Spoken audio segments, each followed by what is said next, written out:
بسم آب وولد ومنفس قدوس أهادو أملاك آمين يتوارك زي آبهير أملاك آبوينا لذا بصهان اسكزاتي ساعات قدمو خلو لعلو خلو نابزا ساعات زي آزب صحنا نايبوتاتنا ناي قدوسان أملاخ ناتناون أملاخ قدوس زي آبهير ስሙ ዝተኸበረን ዝተመስገነን ይኹን። እማ ኣምላክ ወላዲተ ኣምላክ ቅድስተ ቅዱሳን ድንግል ማርያም ስለ ፍጹም ኣዶነታ ስለ ፍጹም ክብራ ክብርን ምስጋናን ይብፅሓያ።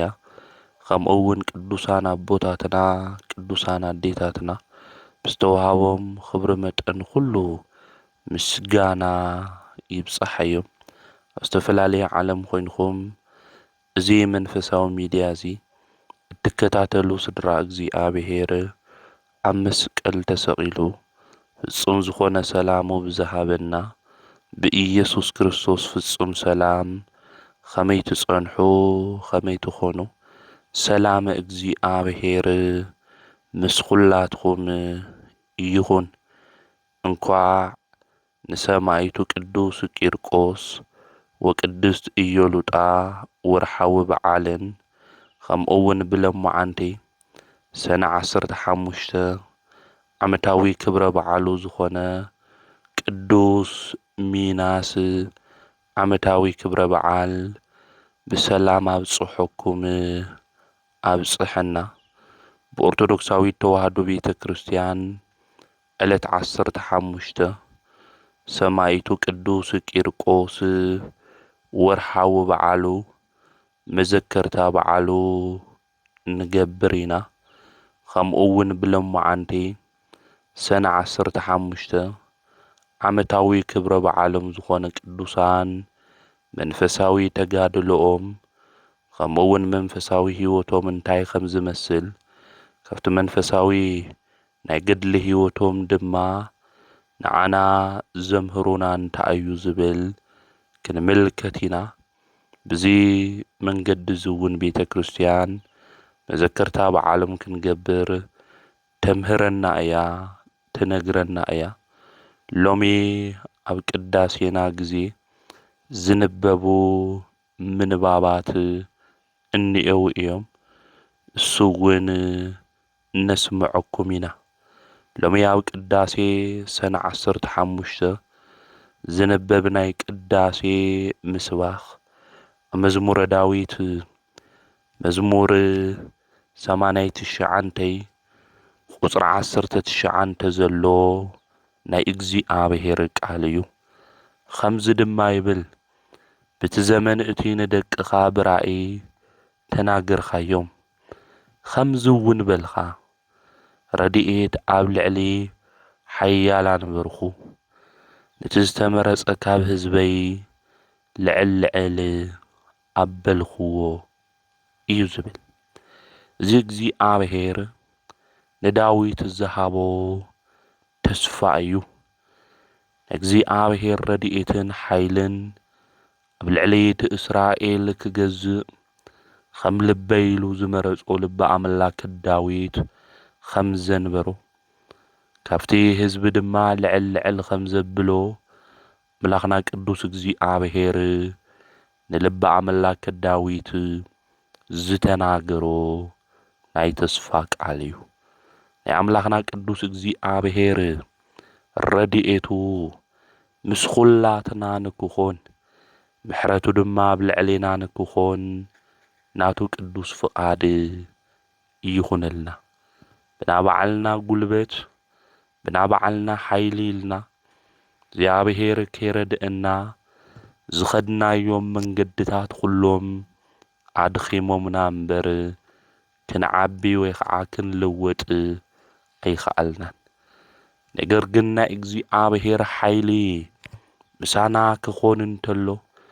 እቶም ዘድኸሙና ብዘይ ትርፊ ድማ ክንኸድ ዝገበሩና ዋጋ ሒዝና ዓቕሚ ሒዝና በረከት ሒዝና ክንምለስ ይገብረና እዩ። ስለዚ ብህይወት ዘመንና ኩሉ ክረድአና ዝግባእ ክሕግዘና ዝግባእ ኣምላኽና ቅዱስ እግዚኣብሔር እዩ። ስለዚ እግዚኣብሔር ረድኤተይ ኣብ ልዕሊ እቲ ሓያል ከንብር እየ ኢሉ ስለ ልቢ ኣምላክ ዳዊት እዩ ተናጊሩ። ዳዊት ድማ ከም ዝሓረዮ ከም ዝመረጾ እውን ትሕቲልና ክነንብብ እንተለና ንረኽቦ ኢና። ስለዚ ልቢ ኣምላክ ዳዊት እግዚኣብሔር ረድኤት ዝነበሮ እስራኤላውያን እውን ዘመሓዳደረ እግዚኣብሔር ከም ልበይ ኢሉ ዝጸውዖ ንጉስ ቅዱስ እዩ ልቢ ኣምላክ ዳዊት። ስለዚ ኣብ ኩሉ ነገራቱ ንቅዱስ ዳዊት ዝረድኦ ናይ እግዚኣብሔር ሓይሊ እዩ፣ ናይ እግዚኣብሔር ረድኤት እዩ። ኣብ ልዕሊ ጸልእቱ ልቢ ኣምላክ ዳዊት ሞጎስ ክረክብ ንጸልእቱ ድማ ክስዕር ዝገበሮ ናይ እግዚኣብሔር ረድኤት ኣብ ልዕሊ ልቢ ኣምላክ ዳዊት ስለ ዝነበረ እዩ። ንሕና እውን ብህይወት ዘመንና ኩሉ ዓቕሚ ዝሰኣናሎም ነገራት ኩሉ ዓቕሚ ንክህልወና ኣብ ልዕሊ እቶም ሓያላት መናፍስቲ ኢልና እንጽውዖም ርኩሳን ድማ ብዓወት ተሸኒፍና ንክንወፅእ ስጋዊ ድሌትና ንክንድብሪ ሓይሊ ረድኤት ዝኾነና ኣምላኽና ቅዱስ እግዚኣብሔር እዩ።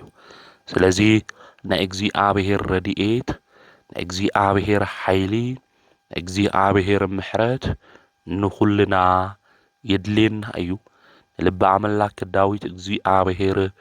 ረድኤቱ ኣብ ልዕሊኡ ከም ዝገበረ ኩሉ ናይ እግዚኣብሔር ረድኤት ኣብ ልዕሊ ኩላትና ንክኾን ንኣምላኽና ናይ እግዚኣብሔር ቅዱስ ፍቓድ ይኹነልና። ከምኡ እውን ሰነ 15 ኣብ ቅዳሴ ግዜ ዝንበብ እቲ ናይ መጀመርያ መልእኽቲ ቅዱስ ጳውሎስ ናብ ሰብ ኤፌሶን ምዕራፍ 6 ቁጽሪ 10 እስካብ ፍጻመ እዩ።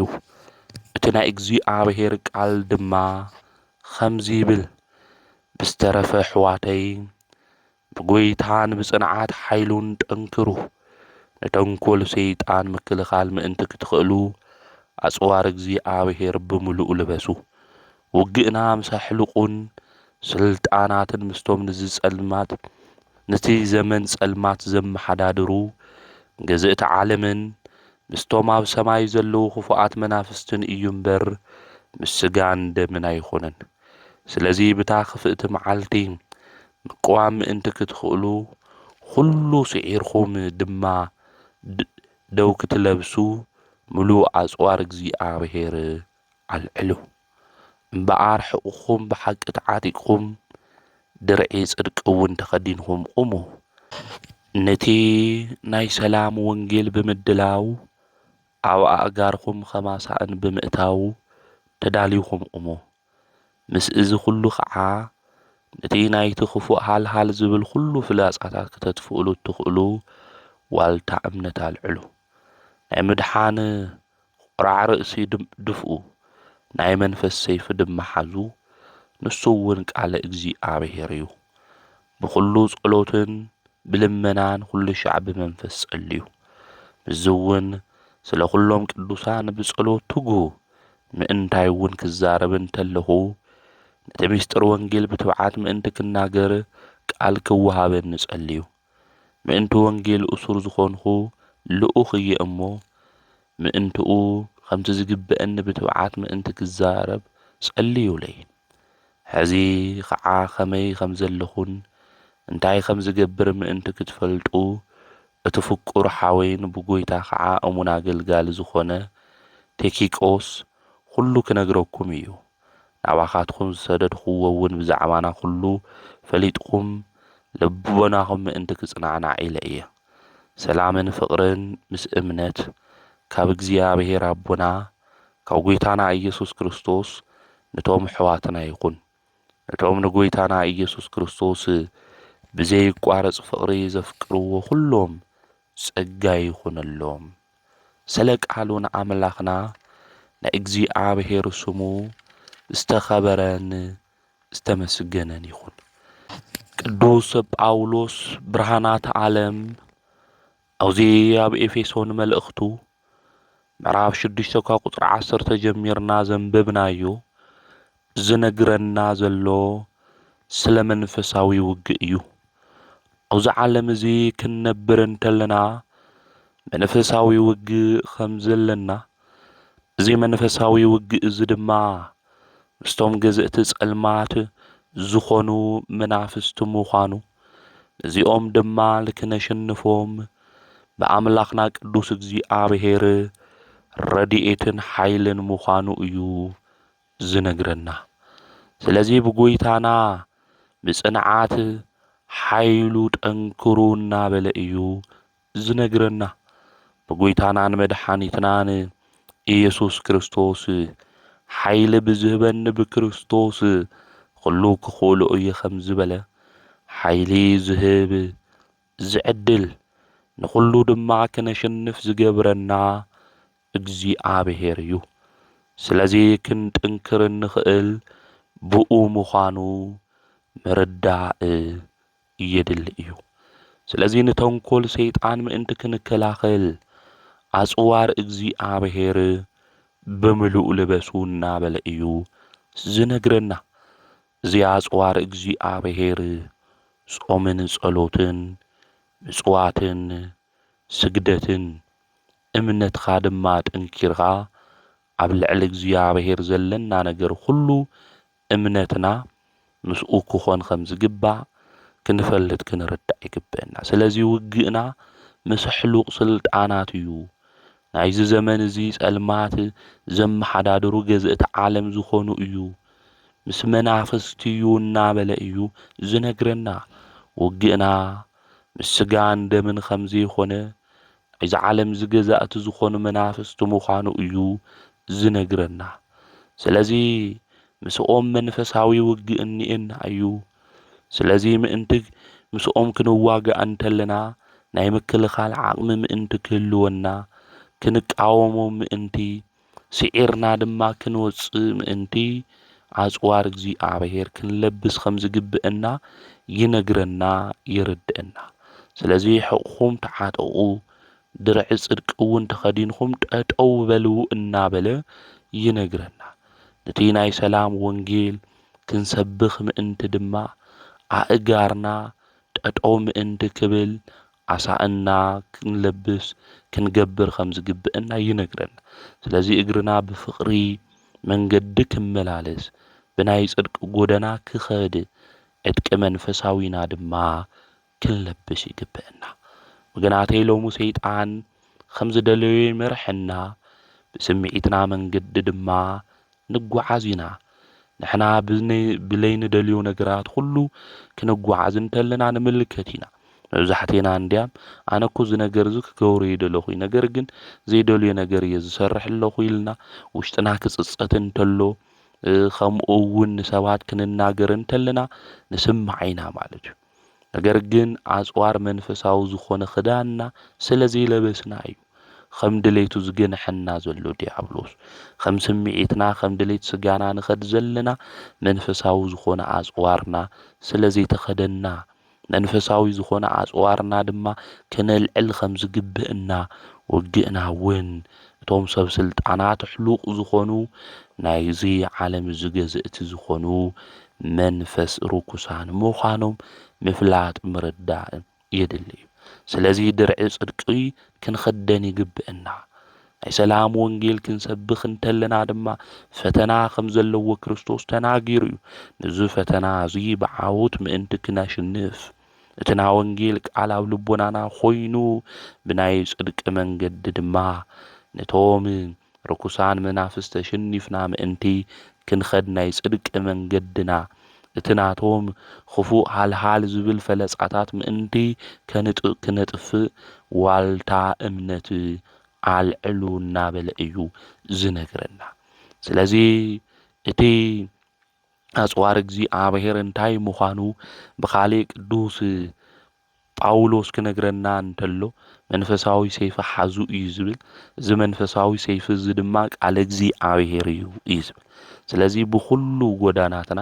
ብኩሉ ጉዕዞና ክንጓዓዝ እንተለና ናይ እግዚአብሔር ቃል ኣብ ልቦናና ኣሚጥና ክንጓዓዝ ይግብአና ናይ እግዚአብሔር ቃል ክንጽውዖ እንተለና እቲ ናይ እግዚአብሔር ቃል ኣብ ልቦናና ክንሕዞ እንተለና ንጸልአቲ እናሽንፈሉ ሰዓርቱ ኮይና ብዓወት እንወጸሉ መንፈሳዊ ሰይፍና ምዃኑ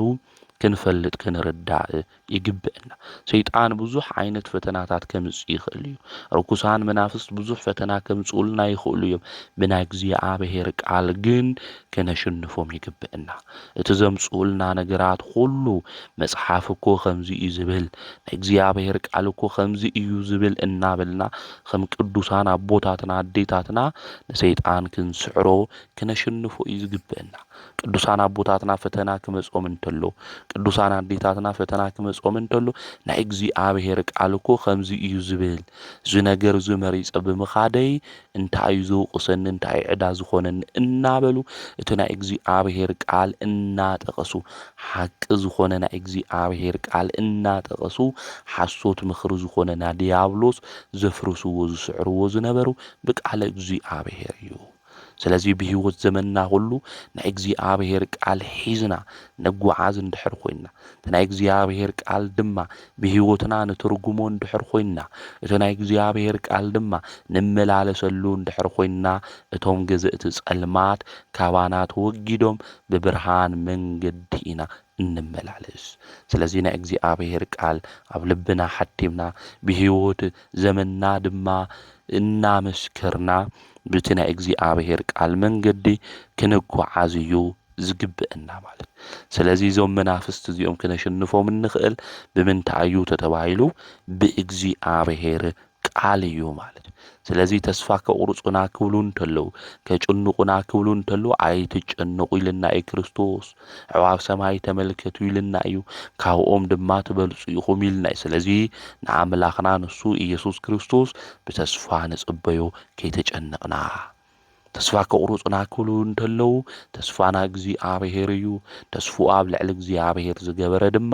ኣይህወኽን ኣይጭነቕን ወገናተይ ስለዚ እቶም ዝመጹ መከራታት እቶም ዝመጹ ፈተናታት ሁሎም እንስዕሮም ኣሸኒፍና እውን እንወጽእ ብእግዚአብሔር ቃል እዩ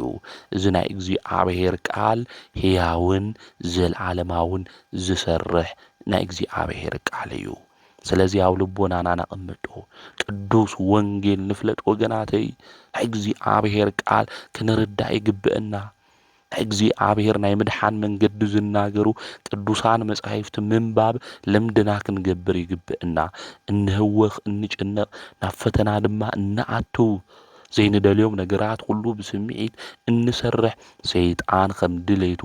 ምስ መናፍስቱ ኮይኑ ከም ድሌቱ ዝገብረና ዘሎ ናይ እግዚአብሔር ቃል ስለዚ ሓዝና እዩ ናይ እግዚአብሔር ቃል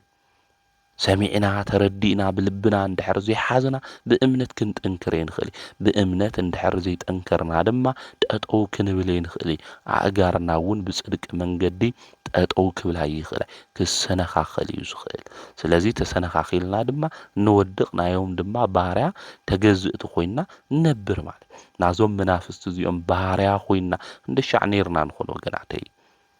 እንደሻዕ ምስኦም ተቐሚጥና ንኾን እሶም ዝብሉና ነገራት ሁሉ ፈጺምና ንኾን እቲ ናይ እግዚአብሔር ቃል ንጎኒ ገዲፍና ናዮም ምፍጻም ናዮም ምስራሕ እኮ ልምድና ስራሕና ጌርና እኮ ብዙሕ ግዜ ወፂና ሎሚ ግን ናይ እግዚአብሔር ቃል ኣብ ልቦናና ኣቐሚጥና መንፈሳዊ ዝኾነ ሰይፍና ኣልዒልና ሒዝና ናይ ዲያብሎስ መንፈስን ስርሑን ሁሉ በጣጢስና ክንወጽእ ይግብአና ብምንታይ ብእግዚአብሔር ቃል እቲ እምነትና ዘጥንክር መንገድና ብርሃን ዝገብር እግዚአብሔር ቃል እዩ ነዚኣ ቅዱስ ቤተ ክርስቲያን ዕለት ዕለት ቅዱስ ወንጌሉ ተምህረና ዕለት ዕለት መምህራን ዘምህሩና ዝግስጹና ነዚ እዩ ወገናተይ ብእምነት ክንጥንክር እንኽእል መንፈሳዊ ዕቤት ክህልወና ዝኽእል ብእግዚአብሔር ቃል እዩ መንፈሳዊ ዕቤት እንድሕር ሃሊና እምነትና ይጥንክር እምነትና ይዓቢ ርእስና ናብ ዝኾነ ናብ ክርስቶስ ድማ ንዓቢ ኢና ማለት እዩ ንስጋውኮ ቁርስና ምሳሕና ድራርና ኢልና ምግቢ ንበልዕና ንስጋና ምግቢ ከም ዘድልያ ሁሉ ንነብስና እውን ምግቢ የድልያ ንነብስና ምግቢ እንታዩ እንድሕሪልና ናይ እግዚአብሔር ቃል እዩ ካብ መዓርን ካብ ጸባን ዝበልጽ ዝጥዕም ናይ እግዚአብሔር ቃል እዩ ሰብ እንጀራ ጥራሕ ይነብሪ ብምንታይ ብቃል እግዚአብሔር ኢሉ እኮ ክርስቶስ ነጊርና እዩ ማለት እዩ ስለዚህ እዚ ቃል እግዚአብሔር እዚ ዕለት ዕለት ክንምገቦ ዕለት ዕለት ድማ ኣብ ልቦናና ኣቐሚጥና መርህና ህይወትና ጌርና ክንጓዓዝ ይግብአና መርህና ህይወትና ናይ እግዚአብሔር ቃል እንድሕር ጌርና ዘሽንፈና ዝስዕረና ከምዚ ኢል ምክንያቱ ናይ እግዚአብሔር ቃል ጸግዕና እዩ ዋልታና እዩ መንፈስና ድማ ዘጥንክር መንፈሳዊ ሰይፍና ምዃኑ ክንፈልጥ ክንርዳእ ይግብአና እቲ ናይ እግዚአብሔር ቃል ኩልሻ ብልብና ክንሰምዕ እዚ ናይ እግዚአብሔር ቃል ዘይሰምዑ ዘለዉ ሕዋትና ሓትና ድማ ሼር እናገበርና ብዙሕ ትውልድ ዝጠፍእ ዘሎ ናይ እግዚአብሔር ቃል ብዘይ ምፍላት እዩ ቅዱስ ወንጌሉ ብዘይ ምርዳእ እዩ ሐዋርያት አቦታትና ዘምሃርዎ ትምህርቲ ከይፈለጡ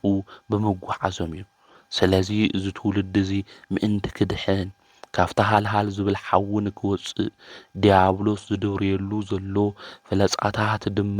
ካብኡ ከምልጥ ምእንቲ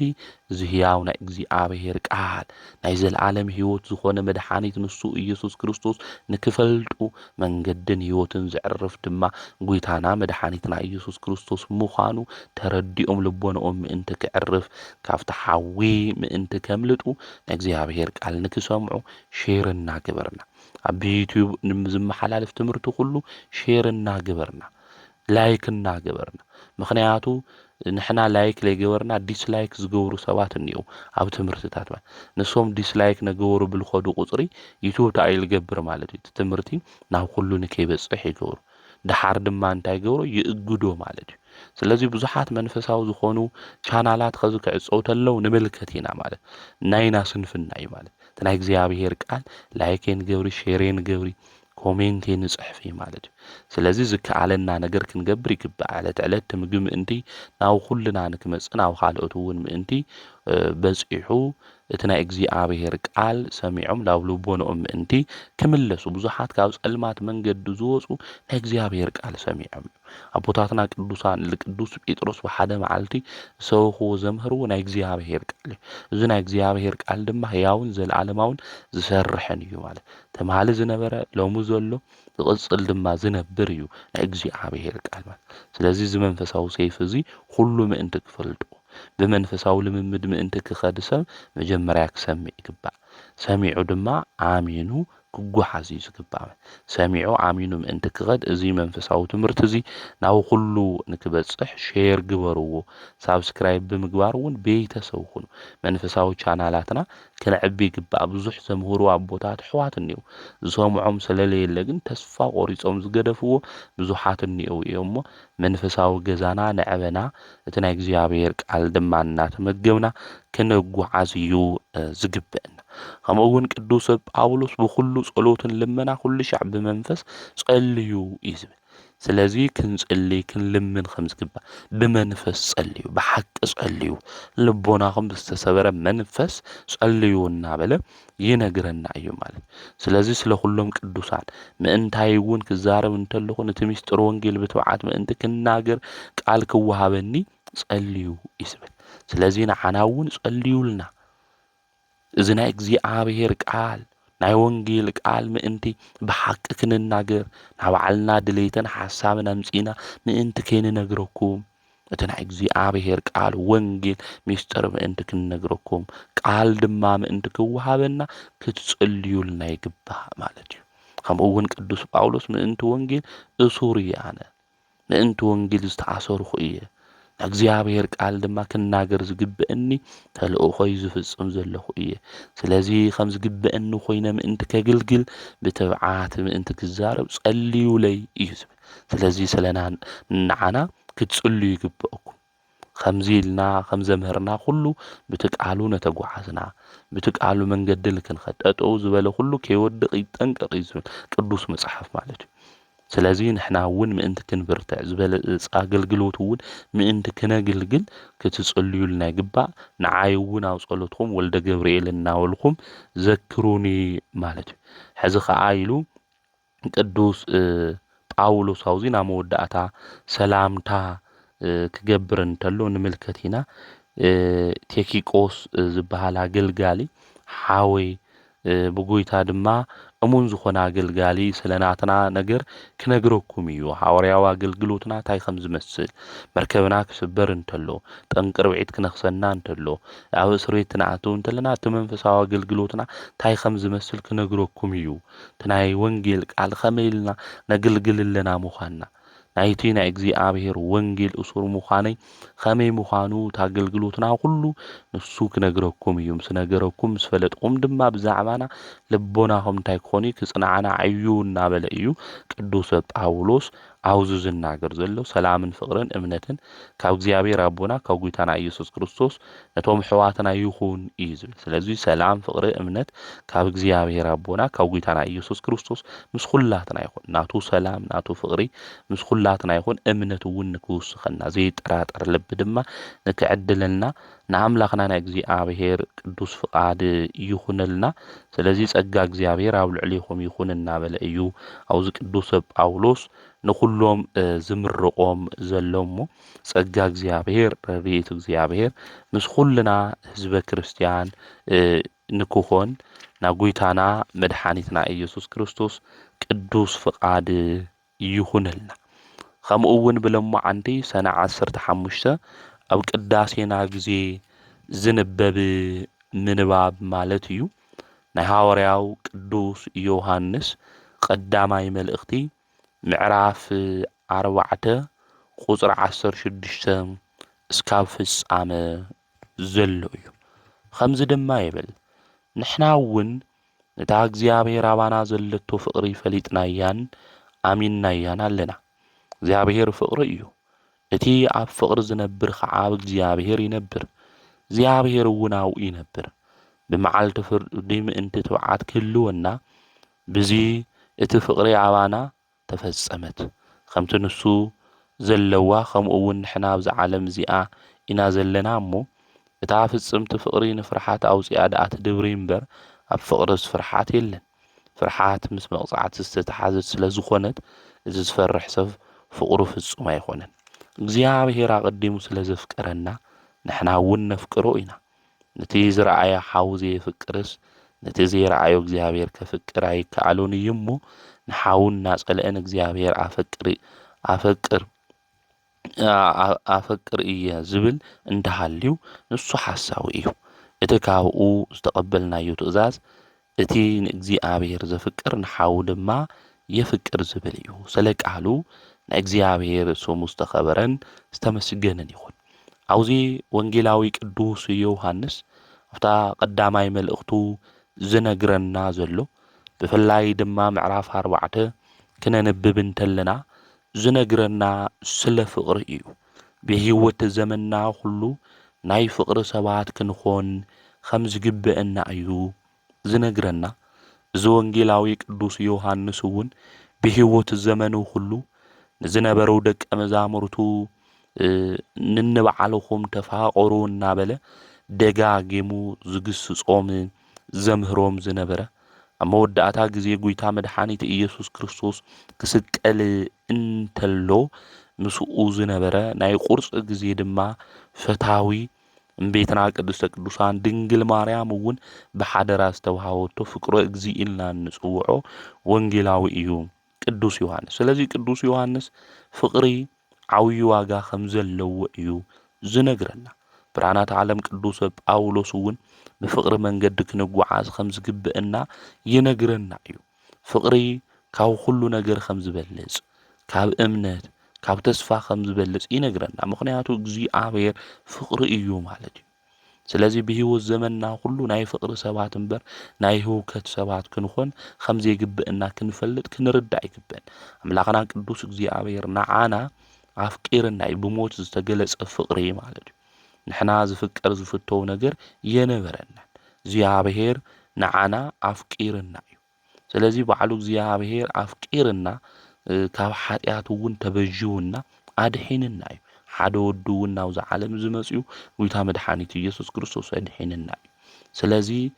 ኣምላኽና መድኃኒትና ንሱ ኢየሱስ ክርስቶስ ናብዚ ዓለም ዘምጽኦ ፍቕሪ እዩ ንሕና ንፍቅር ኮይና ዘይኮናስ እሱ ፍቅሪ ስለ ዝኾነ ኣምላኽና ማለት ስለዚ ኣምላኽና ቅዱስ እግዚአብሔር ፍቅሪ እዩ ኣባና ዘለዎ ፍቅሪ ድማ ንፈልጥ ኢና ስለዚ ብፍቅሪ ንበሩ እናበለ እዩ ዝና ብፍቅሪ ዘይጓዓዝ ሰብ ግን እግዚአብሔር ኣብ ውሽጡ የለይ ረድኤት እግዚአብሔር የለይ በረከት ካብ እግዚአብሔር ይረኽብ ምሕረት ካብ እግዚአብሔር ይረኽብ እናበለ እዩ ዝነግረና ስለዚ ብኩሉ አካይዳና ብኩሉ ናብራና ናይ ፍቅሪ ሰባት ክንኾን ይግበአና ንሰባት ፍቅሪ ንህብ ክንኾን ይግበአና ንሰባት ሓልዮት ዘለና ክንኾን ይግበአና ንሰባት እንጸልእ ንሰባት ውድቀት እንምነይ ኽፉኣት ሰባት ክንኾን ይግበአና ናይ ፍቅሪ ሰባት የውሃት ሰባት ክንኾን ይግበአና ሰብ ክዓቢ እንተሎ ሰብ ጽቡቕ ነገር ክረክብ እንተሎ ደስ ዝብለና ናይ ፍቅሪ ሰባት ክንኾን ይግበአና ሎሚ ፍቅሪ ካብ ኩልና ዝሒላ እያ ሎሚ ፍቅሪ ካብ ኩልና ጠፊኣ እያ ሎሚ ፍቅሪ ዘይኾነስ ናይ ጽልኢ መንፈስ ናይ ኽፍኣት መንፈስ ናይ ምንቀኝነት መንፈስ እዩ ኣብ ልዕሊና ዘሎ ንሕና ግን ደቂ እግዚአብሔር ስለ ዝኾንና ዝተበጀወና ዘድሐነና ኣምላኽና ንሱ ኢየሱስ ክርስቶስ እውን ኣብ መስቀል ተሰቒሉ ኣፍቂርና እዩ እንደይናይ ከም ዘፍቅረና እንደይናይ ከም ዝፈትወና ገሊጽልና እዩ ንሱ ኣብ መስቀል ተሰቒሉ ስለዚ ኣምላኽና ቅዱስ እግዚአብሔር ፍቅሪ እዩ ኣባና ዘለቶ ፍቅሪ ድማ ፈሊጥናያ ኣሚንናያ ኢና እዩ ዝብል ስለዚ እግዚአብሔር ፍቅሪ ስለ ዝኾነ ብፍቅሪ መንገዲ ንበሩ ኣብ ፍቅሪ ንነብር እንድሕር ኮይና እግዚአብሔር ምሳና ይነብር ብፍቅሪ መንገዲ ዘይንጓዓዝ እንድሕር ኮይና ብጸልኢት መንገዲ ብምንቀኝነት መንገዲ ንጓዓዝ እንድሕር ኮይና ግን እግዚአብሔር ምሳና የለይ ወገናተይ ስለዚ እግዚአብሔር ምሳና ንክኾን እግዚአብሔር ምሳና ኮይኑ ረድኤቱ እግዚአብሔር ኃይል ምሳና ኮይኑ ምእንቲ ክሰርሕ ሁሉ ነገራት ምእንቲ ክንስዕር ክነሽንፍ እምነት እውን ኣብ ውሽጥና ሃልዩ ብቃል እግዚአብሔር መንገዲ ምእንቲ ክንጓዓዝ ኣምላኽና ቅዱስ እግዚአብሔር ፍቅሪ ከም ዝኾነ ንሕና እውን ናይ ፍቅሪ ሰባት ክንኾን ይግብአና ስለዚ ፍቅሪ ካብ ሁሉ ከም ዝበልጽ بفقر من قد زقوعازو سبات دما واقو بزوح موخانو إيو قدوس مصحف سنقرنا قدوس باولوس وين خم ملائكتي تزمرخو خم اوين تنبيت تتوهاوني فقر جن اندحر زي باللي كنتو إينا بالأيو زنقرنا سلازي سب فقر من قد اندحر زي تقوعازو خوينو بكنتو النت من قد إيو زقوعاز فقر جن كلونا يقبا بقانق عصبن ملائكتن تتزاربنا جن فقر اندحر زي بالنا خمز دمس ناس ويم چل خمز بل ناس قلنا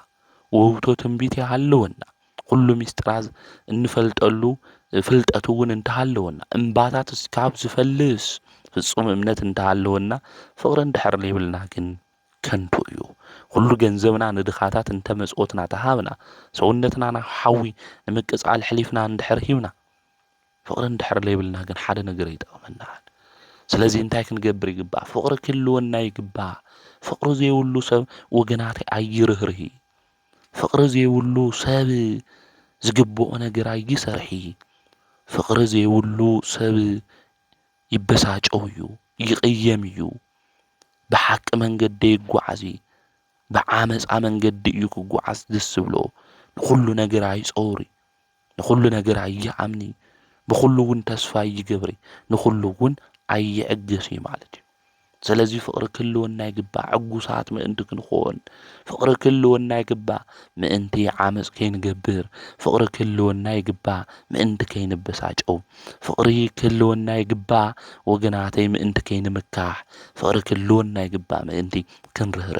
ስለዚህ ሰውነትና እኳ ንምቅጻልና ሓዊ ሕሊፍና እንተሃብና ፍቅር እንድሕር ዘይብልና ግን ከንቱ ምዃኑ እውን እዩ ዝነግረና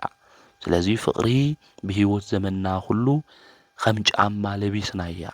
خم ጫማ ጌርናያ በህይወት ዘመንና ሁሉ ክንጓዓዛ ዝግብእና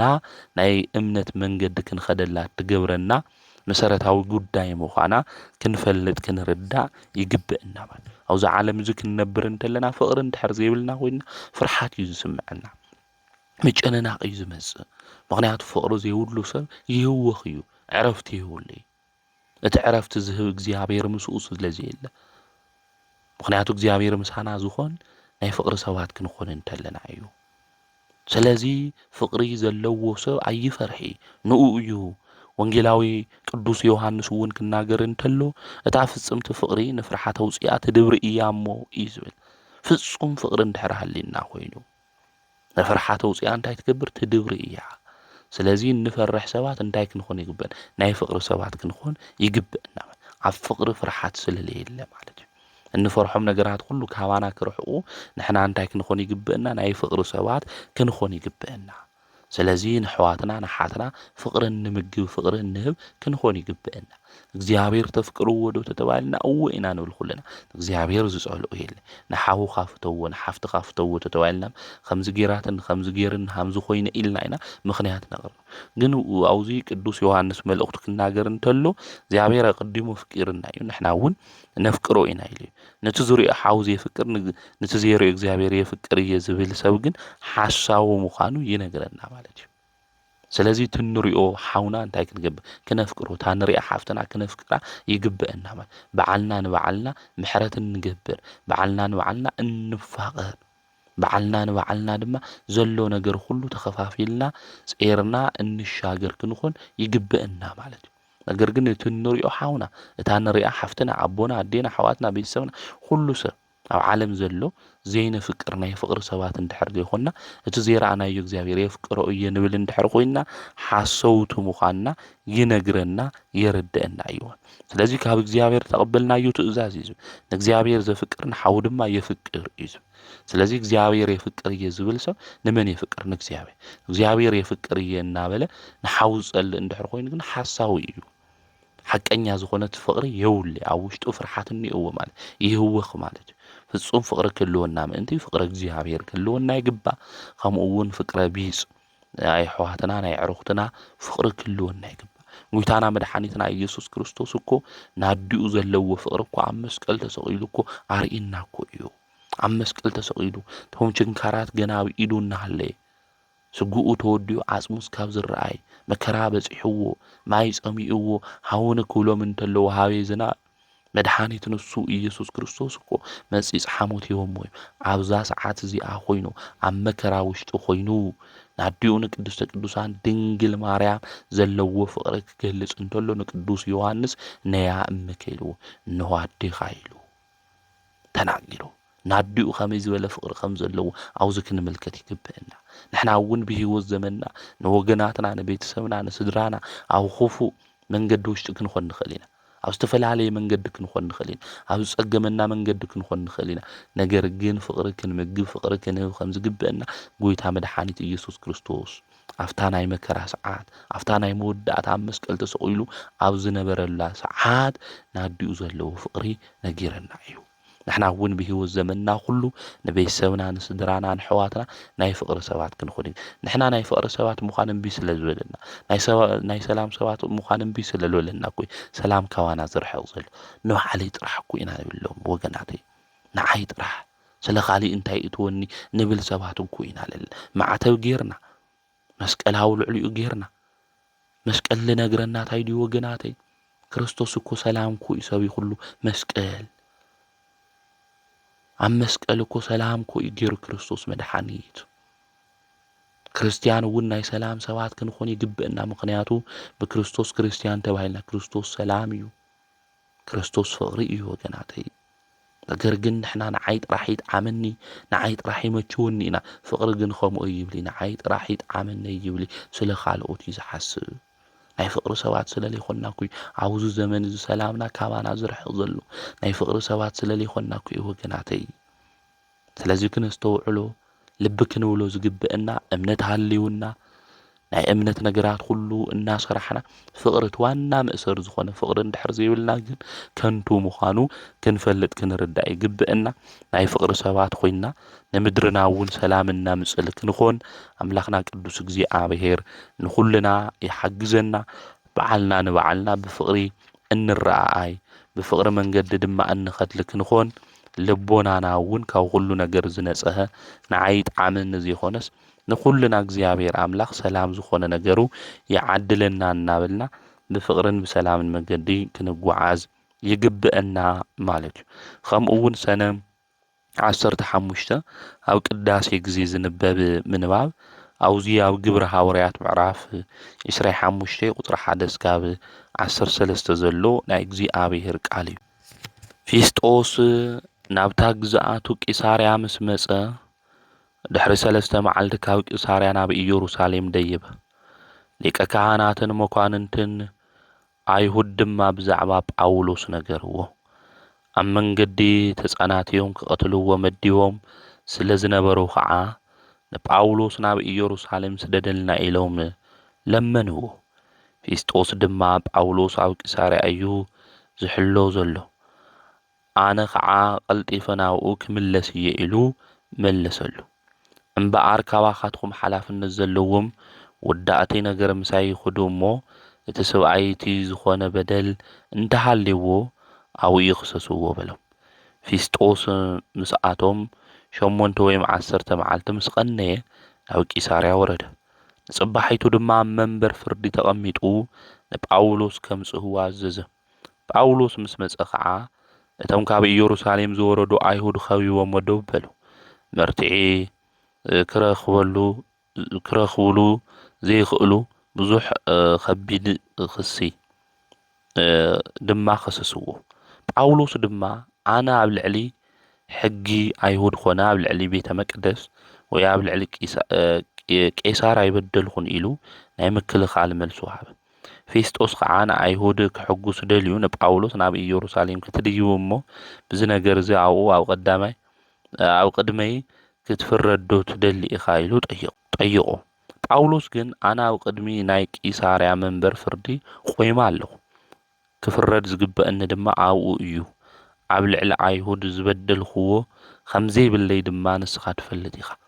ንሞት ዘብጽሕ ዓመፃን ክፍኣትን ጌረ እንተኾይነ ሞት ኣይፍረደና ይብልን። እዚ ዝኸስኑ ዘለዉ ብሓሰቱ እንተኾይኑ ግን ናብኣቶም ኣሕሊፉ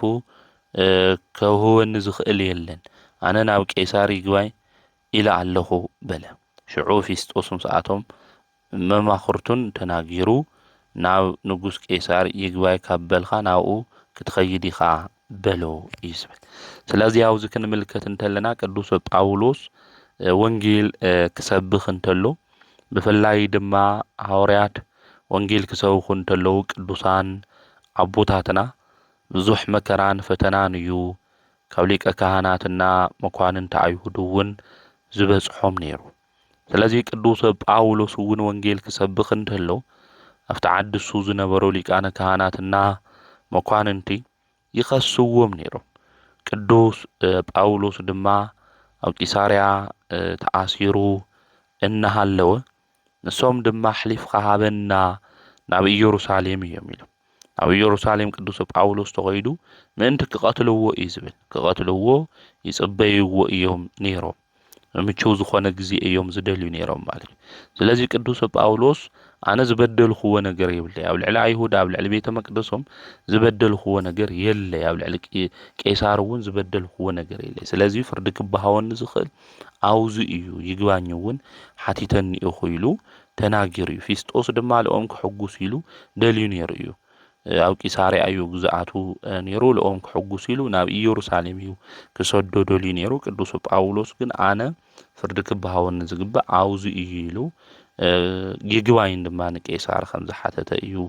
ኣብዚ ዝነግረና። ስለዚ ቅዱሳን ሐዋርያት ብዚ መንገዲ እዚ እዮም እቲ ቅዱስ ወንጌል እውን ዘምህሩ ዝግስጹ ነይሮም። ፈተና መከራ ነጋጠሞም፣ ምስ ኣይሁድ እውን ነተኸራኸሩ፣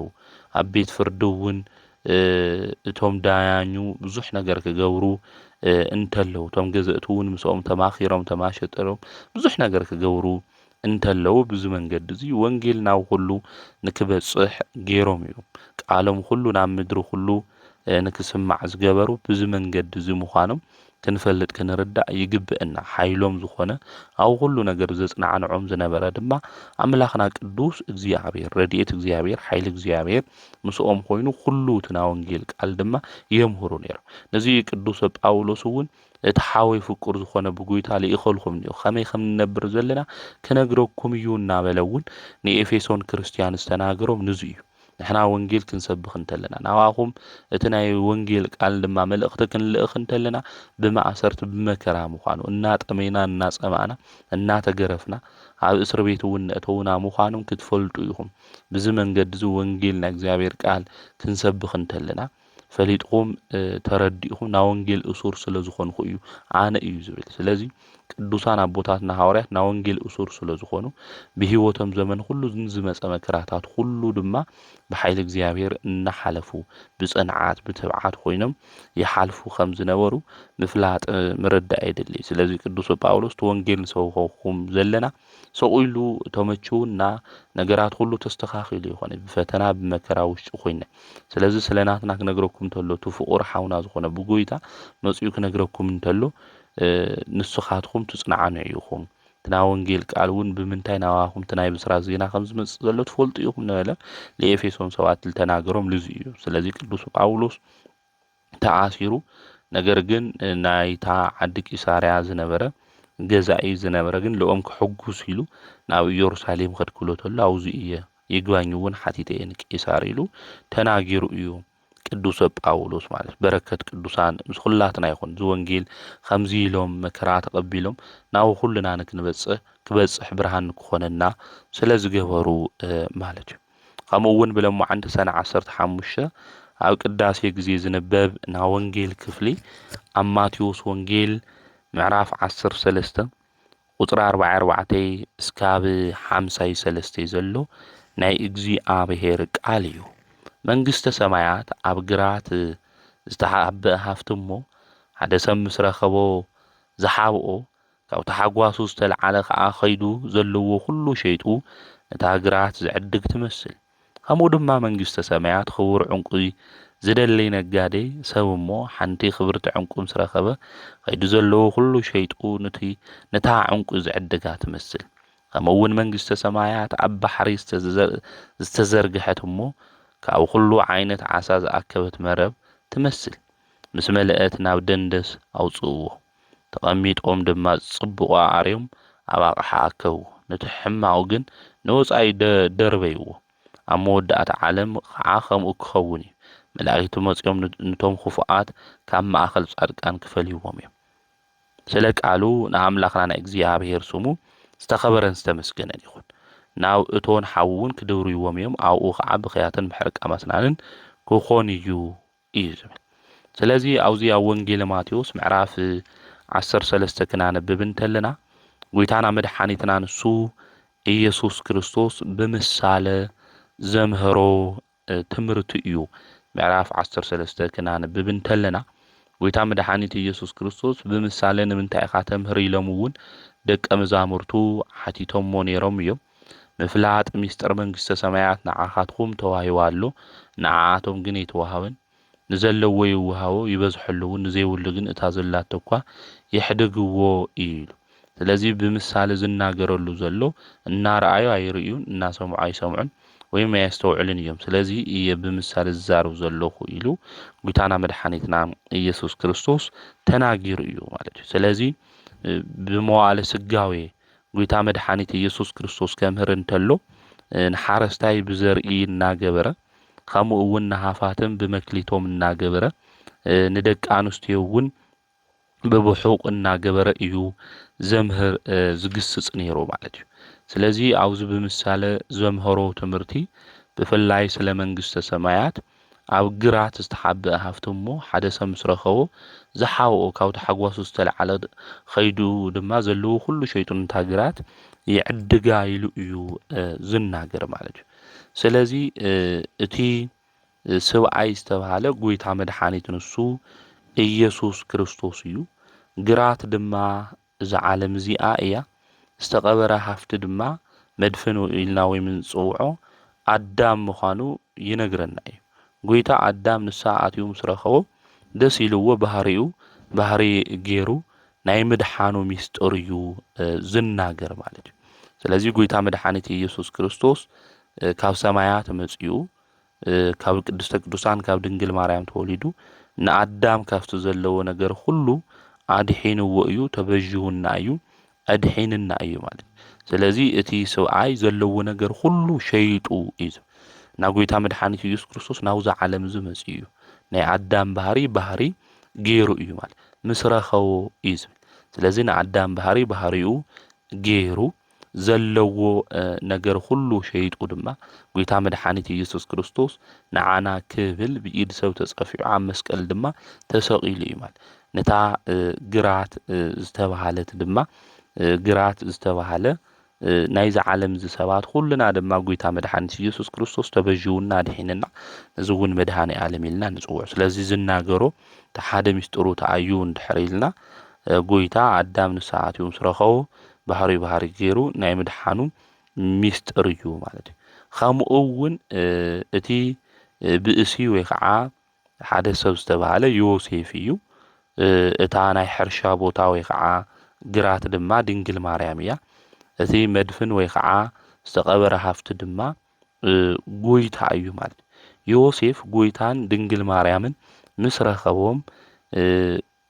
ገዝኡ ንብረቱ ሁሉ ገዲፉ ተኸቲልዎም እዩ ማለት ምስኣቶም እውን ናብ ግብጽ እንታይ ገይሩ እዩ ወሪዱ እዩ ማለት ስለዚ ምስ ረኸቦ ሓደ ሰብ ምስ ረኸቦ እዩ ምስ ረኸቦ እንታይ ገይሩ ሓዊእዎ ካብ ተሓጓሱ ዝተልዓለ ድማ ኸይዱ ዘለዎ ሁሉ ሸይጡ እዩ ስለዚ ዮሴፍ ዝነበረ ሁሉ ጎይታ ከምኡውን ድንግል ማርያም ምስ ረኸቦም ዝነበሮ ነገር ሁሉ ገዲፉ ንዖም እንታይ ገይሩዎም እዩ ማለት እዩ ተኸቲልዎም ናብ ግብጽ ድማ ምስኦም ወሪዱ እዩ ማለት እዩ ከምኡውን እዚ ሚስጥር እዚ ሊቃውንቲ ቤተ ክርስቲያን ክናገሩ እንተለው እቲ ብእሲ ወይ ከዓ ሓደ ሰብ ዝተባሃለ ሐዋርያት እዮም እቲ መድፍን ወይ ከዓ ዝተቀበረ ሃፍቲ ዝተባሃለ ድማ ጎይታ እዩ እቲ ግራት ድማ እዚ ዓለም እዚ እዩ ስለዚ እቲ ሓደ ሰብ ምስ ረኸቦ እዩ ሐዋርያት ድማ ንጎይታ ምስ ረኸብዎ ኣብዛ ዓለም እዚ ዝነበሮም ነገር ሁሉ መረቦም መርከቦም ሁሉ ገዲፎም ጎይታ እንታይ ገይሮሞ እዮም ተኸቲሎሞ እዮም ማለት እዩ ስለዚ እዚ ሚስጥር እዚ ይነግረና ከምኡ ድማ መንግስተ ሰማያት ክቡር ዕንቂ ዝደሊ ነጋዴ ተመስል ሓንቲ ክቡርቲ ዕንቁ ምስ ረኸቦ ኸይዱ ዘለዎ ሁሉ ሸይጡ ነታ ዕንቁ ይዕድጋ ኢሉ እውን አውዚ ይነግረና እዩ ማለት እዩ ስለዚ ሊቃውንቲ ቤተ ክርስቲያን ዝነግሩና አውዚ ድማ ጎይታ መድኃኒት ንሱ ኢየሱስ ክርስቶስ ንአዳም መጺኡ ከም ዘድሐኖ ንአዳም መጺኡ ካብ ሁሉ ነገሩ ሁሉ ንአዳም ጎይታ መድኃኒት ኢየሱስ ክርስቶስ ዕንቁ ዝኾነ ንሱ መድኃኒት ኢየሱስ ክርስቶስ ንኹልና ከም ዘድሐነና ሊቃውንቲ ቤተ ክርስቲያን ይነግሩና ቤተ ክርስቲያን እውን ትነግረና እያ ብፍላይ ድማ አውዚ ብዛዕባ ዕንቂ ክንናገር እንተለና እንተ ሓደ ሰብ ዝተባሃለ ጎይታ እዩ ዕንቁ ድማ አዳም እዩ ስለዚ አቦና አዳም ዕንቁ ዝኾነ ነገር ሁሉ ደውሪ ነይሩ ጎይታ መድኃኒት ንሱ ኢየሱስ ክርስቶስ መጺኡ ድማ ተዕንቁ እሱ ንከጊጽ ተዕንቁ እሱ ካብ ዝተደውረ ባርነት ድማ አምጺኡ ናብ መንግስተ ሰማያት ንከኣቱ ከም ዝገበሮ እዩ ዝነግረና ማለት እዩ ብፍላይ አፍትና መጀመርያ ስለ ኣብ ግራት ዝሓበአ ሃፍቲ ክናገር እንተሎ ሊቃውንቲ ቤተ ክርስቲያን ሓሙሽተ ግብራት ብሓሙሽተ ግብራት ተሰዊሮም ምስ ረኸቦም ኢሎም እውን ይትርጉምዎ እዩ እዚ ተሓጎስ ብሓዘን ሓይሊ ብድኻም ጽጋብ ድማ ብጥሜት ልዕልና ብትሕትና ኢሎም ተሓቢኡ ምስ ረኸቦ ጎይታ መድኃኒት ኢየሱስ ክርስቶስ እዞም ነገራት እዚኦም ንክቕየሩ ከም ዝገበሮም እውን ብትርጉም አንድምታ ይናገሩ እዮም ከምኡ እውን ሓሙሽተ ግብራት ገንዘብ ምግባሮም ምእመናን ቶም ሓሙሽተ ግብራት ብሓሙሽተ ግብራት ተሰዊሮም ምስ ረኸቦም ልብል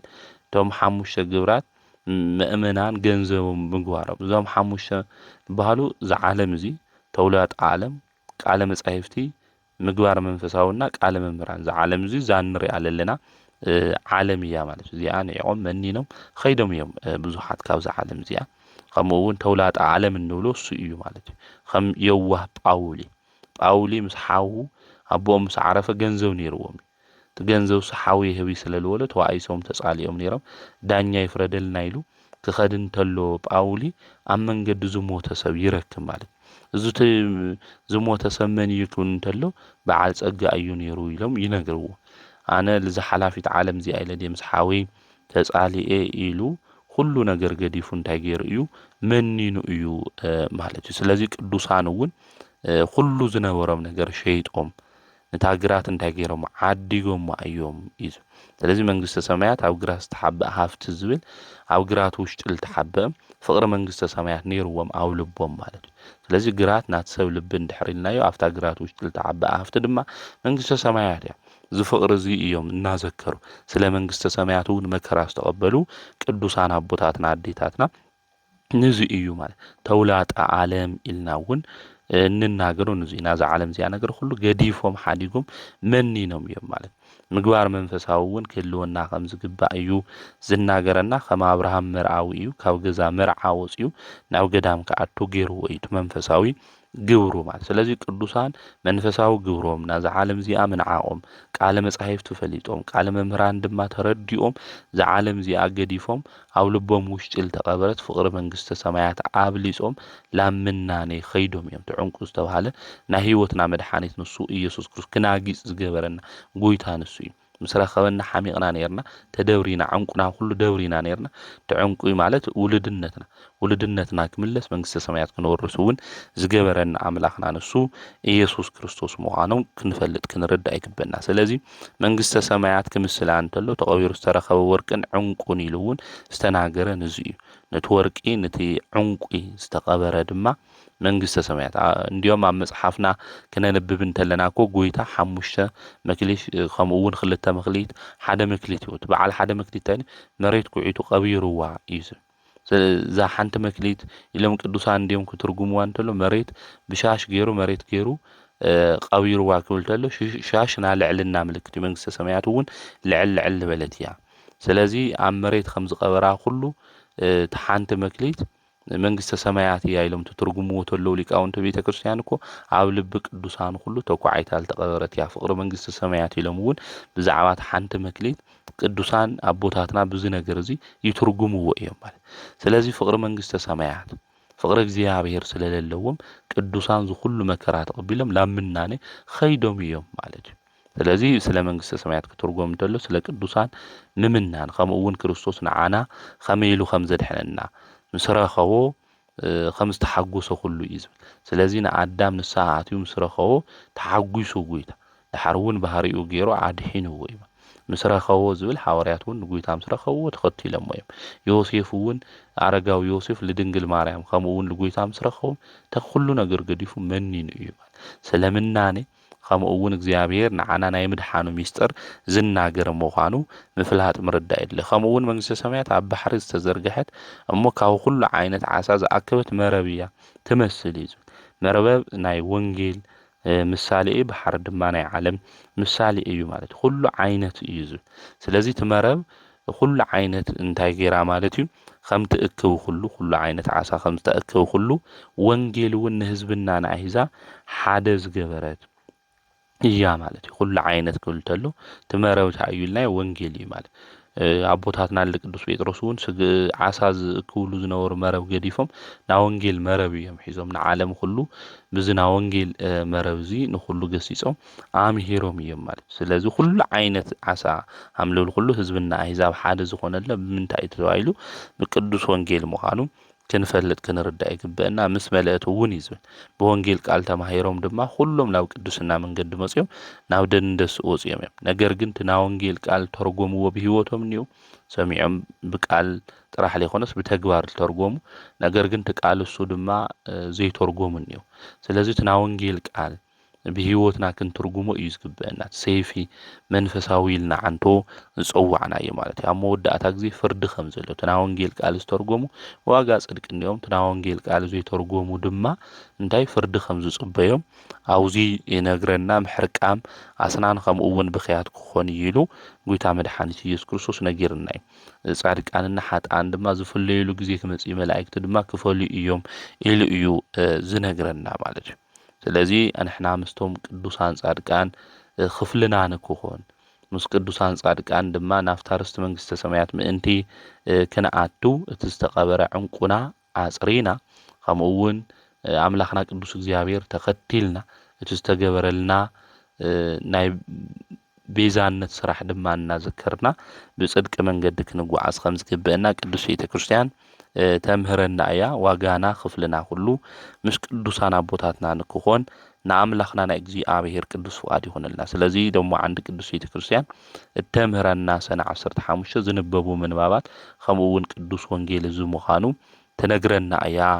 ተረድእና እያ ከምኡውን ብለምዓንቲ ዕለት 15 ወርሓዊ በዓሉ እንገብረሉ ሰማዕቱ ቅዱስ ቂርቆስ እዩ እዚ ሰማዕት እዚ بزمن سماعيتات زنبرة سلا كريستوس دما زمسكر قدوس سماعيتيو ولدو ابو قسموس اديو دما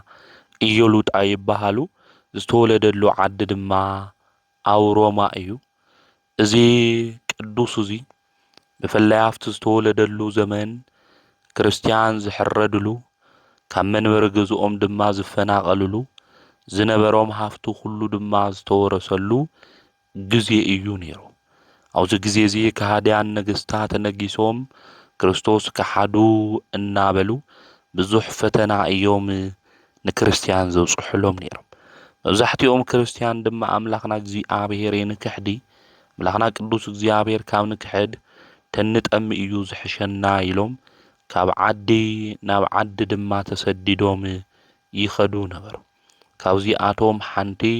ናይ ቅዱስ ቂርቆስ አዲኡ ቅድስት ኢዮሉጣ እያ ካብ ዓዳ ተሰዲዳ ካውሮም አንገቢ ተሰዲዳ ኸይዳ እያ ተሰዲዳ ምስ ኸደት ድማ አፍቲ ዝነበረቱ ዓዱውን መስፍን እለእስክንድሮስ እዩ ነይሩ ንሱውን ንክርስቶስ ከሓደ ንጣዖት ድማ ስገዲ ኢልዋ እዩ በዓሉ ንዘስርሖ ንዝፀረቦ ጣዖት አይ ሰግዲ ክርስቶስውን አይ ክሕዲላ ዓደይ ሁሉ ነገር ገዲፈ ዝመጻኹ ንዚ እዩ አምላኽ ክርስቶስ የክሕዲለ እየ ኢላ ተናጊራ አውዚ ግዜ እዚ ብሰይፍ ክትቅጽዕ ኢልዋ ንወደይ ሕተቶ ተብሎ ቅዱስ ቂርቆስ ድማ ቶም ወታደራት ኸይዶም የምጽእዎ ማለት እዩ ሁሉ ነገር ክበካ እየ ምስ ዓበኻ ድማ ክሾመካ እየ ኢሉ ህፃን መስልዎ ክሽውዶ እዩ ደልዩ ወዲ 3 ዓመት እውን ቅዱስ ቂርቆስ ስለዝነበረ መንፈስ ቅዱስ ግን ዝመልኦ እዩ ቅዱስ ቂርቆስ አውዚ ግዜ እዚ ቅዱስ ቂርቆስ ከምዚ ኢሉ ተናገረ አታ ሰነፍ ብምድራው ነገርዶ ክትስዕረኒ ክትሸንፈኒ ደሊኻ ኢሉ ተናጊርዎ እዩ ማለት ሹምኻ መን እዩ ኢሉ እውን ለእስክንድሮስ ትመስፍን ክሓቶ እንተሎ ሹመይማ ክርስቲያን እየ ኢሉ ተናጊርዎ እዩ አቦይኔ ዘውጽለሽም ግን ቂርቆስ ይበሃል ኢሉ ተናጊርዎ እዩ ማለት ድሕርዚ ስለና ክርስቶስ ነገር መስኪሩ እዩ ማለት ስለናይ ክርስቶስ ነገር መስኪሩ ተናጊሩ እቲ ንጉስ ግን ንትጣዖት ንክሰግድ ንከምልኽ ተናጊሩ ቅዱስ ቂርቆስ ግን በዓለም ምድሓን ዘይኽሉ ርኩሳን አነ አይሰግዲ ኢሉ ተናጊሩ እዩ ትመስፍን እውን ብጣዕሚ ተበሳጩ ተናዲዱ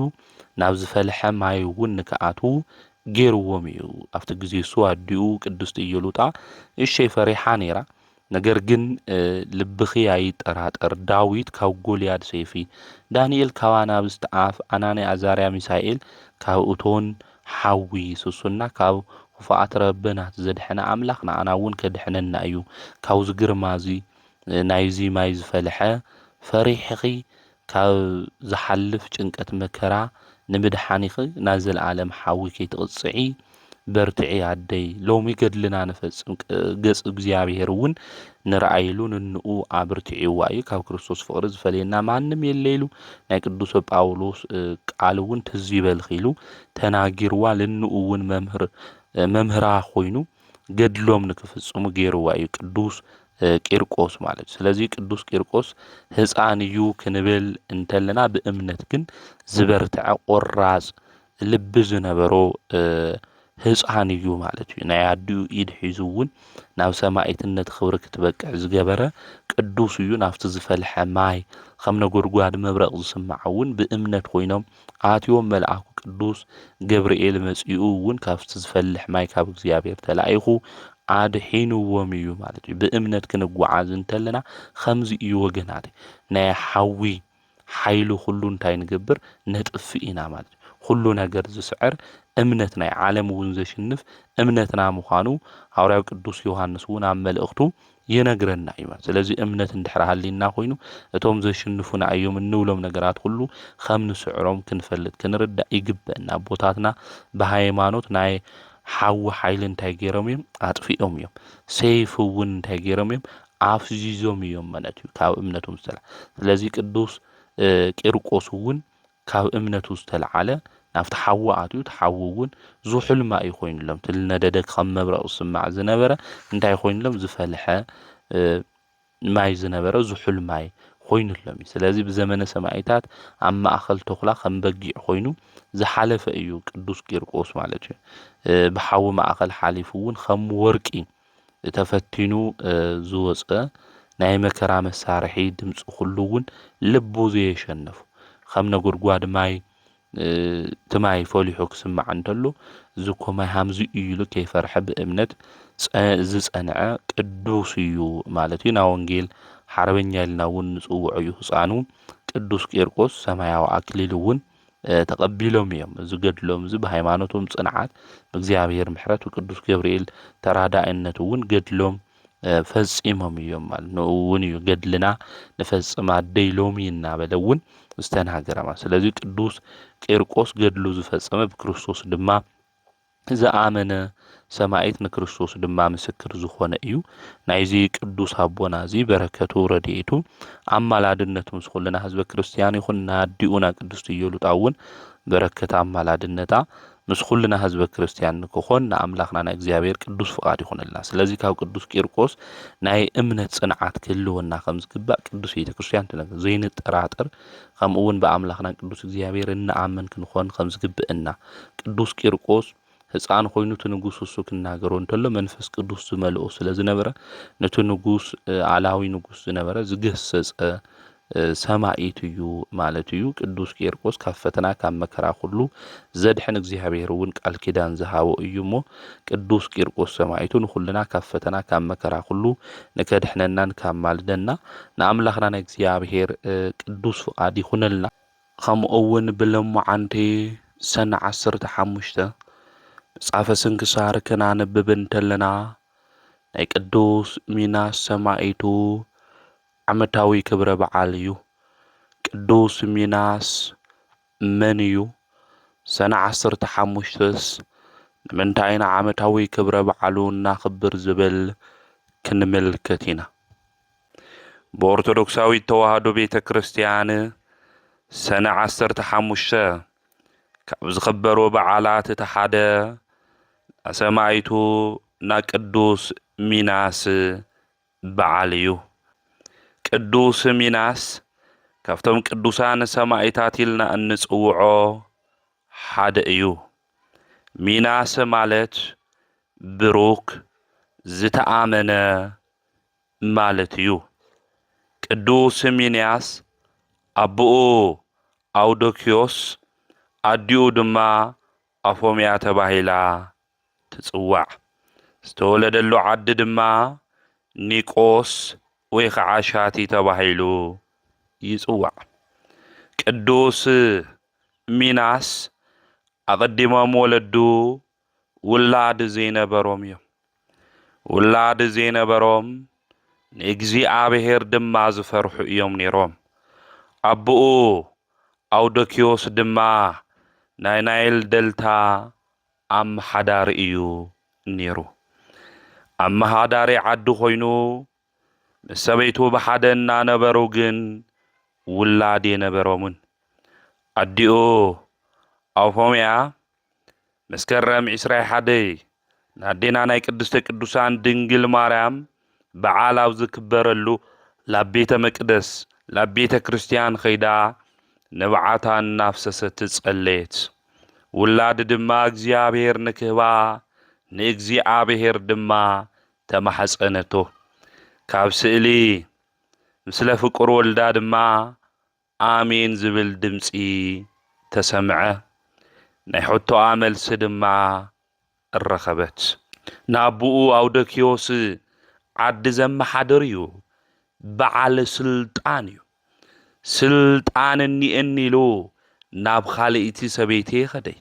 سبيتي سلزي تولد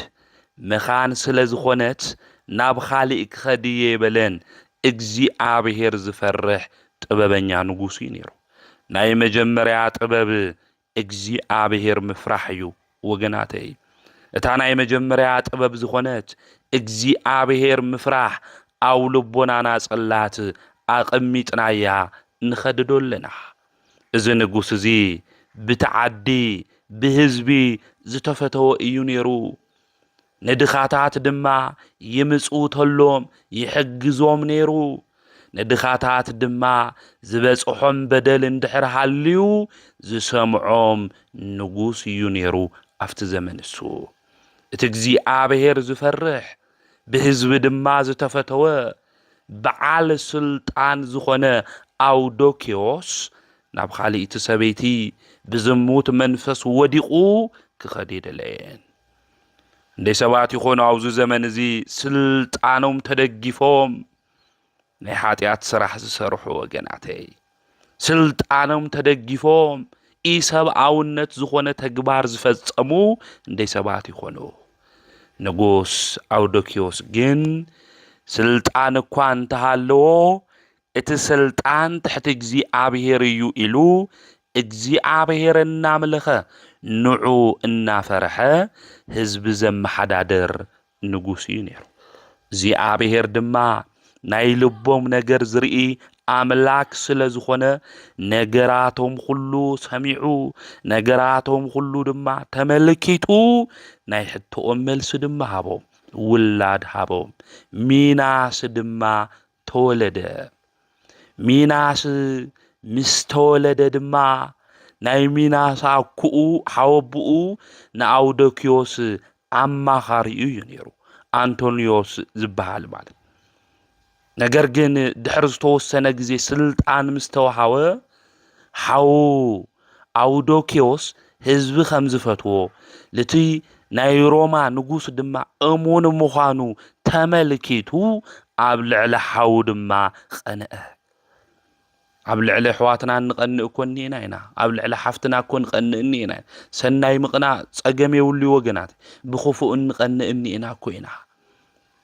ናይ ሕዋትና ጽቡቕ ደረጃ ምጽሓኮ ደስ ዘይብለና ሰባት እኒኢና ኢና ሓውና ክረክብ ተሎ ሓፍትና ክትረክብ ተላ ዓይንና ደም ዝመልእ ከም ኣናትልዮስ ዝበልና ሰባት እኮ አውዝ ዘመን እዚ ብዙሓት ኢና ስለዚ ቀነአ ተንኮል ሓሰበ ናፍቲ ናይ ሮማ ንጉስ ድማ ንዓኻ እኮ ኣይግዛኣይ ዘሎ ኢሉ ናይ ሓሶት ምስክር ሒዙ ንሓው ክኸሶ ድማ ጀመረ ነገር ግን ምስ አውዶኪዮስ እግዚአብሔር ነበረ አውዶኪዮስ ንእግዚአብሔር ዝፈርሕ ንእግዚአብሔር ዘምልኽ ንእግዚአብሔር ዘምብርከኽ ስለዝነበረ እግዚአብሔር ድማ ምስ አውዶኪዮስ ነበረ ስለዚ ትንጉስ ናይ ሮማ ናይ አናታሊዮስ ዝኸሰሶ ክሲ ተቀባልነት እየረኸበይ እቲ ንጉስ ዝለዓለ ስልጣን ድማ ንአውዶኪዮስ ድማ ሃቦ ዝዓበየ ስልጣን ሂቡ ድማ ናይ ኻሊእ ቦታ ከም መሓድር ድማ ገበሮ እቶም ህዝብታት ድማ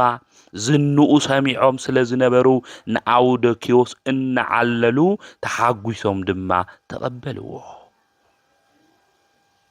ሚናስ ወዲ ንጉስ ኮይኑ ኣብ ቤተ መንግስት ድማ ዝዓበየ እዩ ወለዱ ድማ ናይ እግዚአብሔር ምፍራህ የምህርዎ ነይሮም ቅዱሳት መጻሕፍት የምህርዎ ነይሮም ናይ እግዚአብሔር ቃል ክፈልጥ ይገብርዎ ነይሮም አውዶኪዮስ በመጽዋቱ አዲኡ ድማ ብጸሎት ዮም ዝብርቱዑ ነይሮም ስለዚ በህዝብ ዝተፈተው እዮም ነይሮም ጎዛ መሓዳዳሪ ነይሩ አውዶኪዮስ ንብዓት ድኻታት ዝሕብስ እዩ ነይሩ ንዝተበደሉ ድማ ፍትሕ ዝህብ እዩ ነይሩ ዝጎደለ ነገር ሁሉ ዝምልእ እዩ ነይሩ ሚናስ ናብኡ ተግባር ሁሉ እናረአየ ዓውዩ ቃል እግዚአብሔር እናተማሃረ እዩ ዓውዩ ወገናተይ ከዚ ደቅና ብምንታይ መንገዲ ይኾን ይዓቢለው ደቅና ሞባይል እናሃብናዮም ዘይኾነ ነገር እናረአዩ ድዮም አተሓሳስባኦም ካባና ርሒቆም አካሎም ጥራሕ ምሳና ኮይኖም ዘለው ስለዚህ ምስተውዓል ልብ ምባል የድሊ እዩ ደቅና ዝምገውዎ ዘለው መንፈሳዊ ምግቢ እንታይ ምዃኑ አእምሮአዊ ምግቢ እንታይ ምዃኑ ምፍላጥ ምርዳእ አድላይ እዩ ናውደኪዎስ ንወዱ ግዚያዊ ምግቢ ጥራሕ ይኾነ ይዝህቦ ነይሩ መንፈሳዊ ምግቢ ንክምገቡውን ናብ ቤተ ክርስቲያን ናብ መምህራን ድማ ይልእኾ ነይሩ ጸሎት ድማ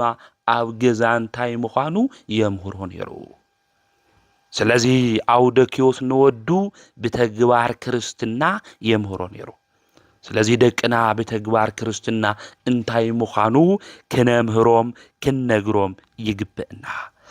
አብኡ ወደ 11 ዓመት ምስ ኾነ ሚናስ ዓረፈ አዲኡውን ወደ 14 ምስ ኾነ ዓረፈት ኣብ ገዝኡ ድማ በይኑ ኾነ ሚናስ በብሕታውነት መንፈስ ድማ ኾነ እግዚአብሔር ግን ብጸጋ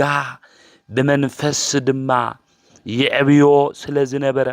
እግዚአብሔር ድማ ምስኡ ነበረ ንውትድርና ድማ ክቁጸር ኸደ ኣብቲ ዘመን እሱ ዝነበረ ናይ ሮማ ንጉስ እግዚአብሔር ዘምልኽ ነይሩ ወደ 19 ዓመት ምስ ኾነ እዩ ብውትድርና ተቆጺሩ ድሕሪ ዝግን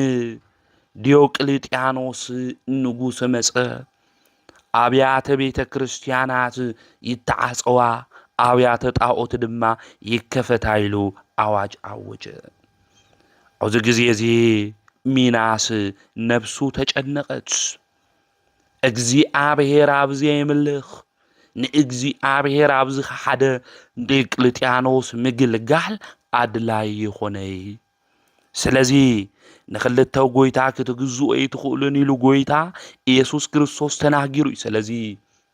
ዲዮቅልጥያኖስ ብውትድርና ካብ ምግልጋል ክወፅእኒ እንበለ ሚናስ ብዙሕ ሃፍቲ ዝወረሰ እዩ ኣብቲ ግዜ እሱ ድማ ወለዱ ንዓዲ የመሓድሩ ስለ ዝነበሩ ነገስታት ድማ ስለ ዝነበሩ ዓብይ ስልጣን ተዋሂብዎ እዩ ሚናስ ግን ስልጣኖም ይቅረየኒ ሃፍቲ ዝና ሽልማት ክብሩ ሁሉ ይቅረየኒ ካብ ክርስቶስ ብላዕሊ ይኾኒ ኢሉ ይሓሲቡ ገንዘብ ነይርዎ ብገንዘቡ ግን ኃጢአት ኣይሰርሐን ሚናስ ወገናተይ ንገንዘብ ኢልና ክንደይ ኃጢአት ኢና ንሰርሕ ንገንዘብ ኢልና ክንደይ በደል ኢና ንፍጽም ወገናተይ ንገንዘብ ኢሉ ክብሩ ዘየዋረደ ንገንዘብ ኢሉ ማንነቱ ዘየሸጠኮ ውሕድ ሰብ ዘለና በዓልናኮ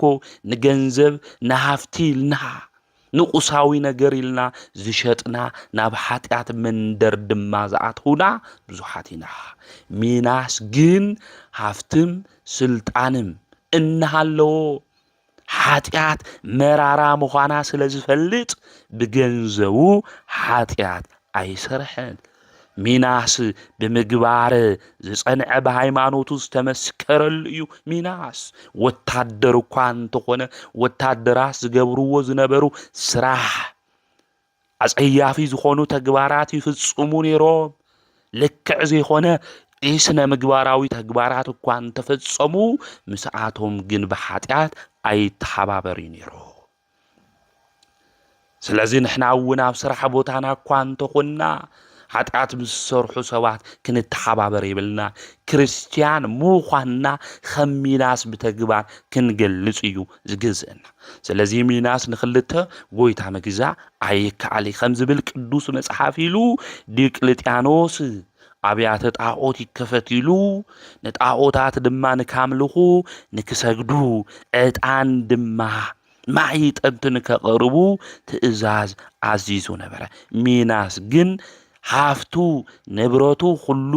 ብምጽዋት ሂቡ ናብ በረኻ ድማ ኸደ ናብ በረኻ ምስ ኸደ ድማ ሰይጣን ብዝተፈላለየ መንገዲ ፈተኖ ወገናተይ ሚናስ ገና መንእሰይ እዩ ገና መንእሰይ እናሃለ ሚናስ ግን ናይ ዓለም ክብሪ ናይ ዓለም ፍትወት ናይ ዓለም ዝና ናይ ዓለም ነገራት ሁሉ ገዲፉ ናብ በረኻ ድማ ኸደ ሰይጣን እኳ እንተፈተኖ ብጸሎት እናበርትዕ ድማ የሽንፎ ነበረ። አባዓት ድማ 5 ዓመት ሙሉ ተቀመጠ። ንአምላኹን እግዚአብሔር እናመስገነ ጸሎት ድማ ናብኡ እናቅረበ እናሰገደ ድማ ሚናስ ኣብ ቤተ መንግስት ዝዓበየ ሚናስ በብዙሕ ነገር ዝዓበየ ሚናስ ካብ ቤተ መንግስት ወፂኡ ካብ ዝነበሮ ክብርን ሽልማትን ወፂኡ ኣብ በረኻ ኾይዱ ንኣምላኹን እግዚአብሔር ድማ የምስግን ነበረ። እዚ ስለ ዝገበረ ድማ እግዚአብሔር 3 ሰማያዊ አክሊል ድማ ከም ዝህቦ ተናገረ። እቲ ሓደ ስለ ድንግልንኡ፣ እቲ መበል ካልኣይ ስለ ምናኒኡ፣ እቲ መበል ሳልሳይ ስለ ሰማዕትነቱ 3 ሰማያዊ አክሊል እግዚአብሔር ከም ዝህቦ ንሚናስ ድማ ነገሮ። ሚናስ 5 ዓመት ያባዓት ምስ ተቐመጠ አረማውያን በዓሎም ተኽብሩ እንተለው ጣዖታቶም እናምለኹ እናመስገኑ ከኽብሩ እንተለው ናፍታ ከተማ ኸደ። ናፍታ ከተማ ኸይዱ ድማ ሚናስ ከምዚሉ ተናገረ። አነ ወታደር እየ ነይረ፣ ነገር ግን ኸዚ ናይ ክርስቶስ አገልጋሊ እየ፣ ትሒዝኹሞን ኢኹም ሃይማኖት ልክዕ ኾነን ኢሉ ተናገረ። ከምዚሉ ሚናስ ክናገር እንተሎ ጣዖታት ክሰምዑ ክናገሩ ከምዘይኽእሉ ንጣዖታት ዘምልኹ ኩሎም ድማ ካብ እግዚአብሔር ቅጽዓት ከም ዝቕበሉ ፍርዲ ድማ እግዚአብሔር ከም ዝቦም ትንቢተ ኢሳይያስ ጠቒሱ ድማ ተናገሮ። ከምዚሉ ምስ ተናገረ እቶም ወታደራት ደሙ ናብ መሬት እስካብ ዝፈስስ ድማ ገረፍዎ። ገሪፎም ድማ ናብ ሓለቆኦም ድማ ወሰድዎ። ናብቲ ሓለቆኦም ምስ ወሰድዎ ድማ ሚናስ ሓሳቡ ተቐየረ ኢሉ እቲ ንጉስ 3 መዓልቲ ኣብ ቤት ማእሰርቲ ኣጸንሖ።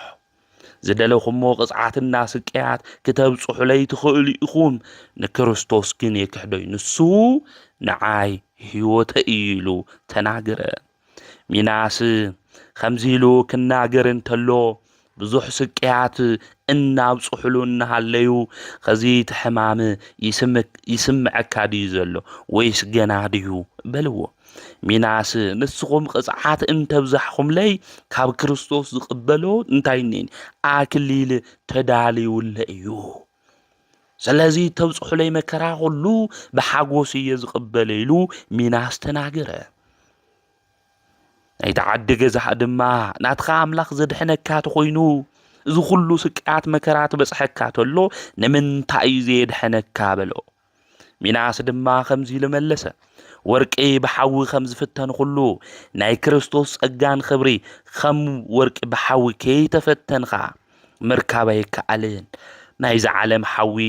ሓዊን ፈተናን ብቕልጡፍ ይሓልፍ፣ ኃጢአተኛታት ዝኣትውዎ ገሃነም እሳት ግን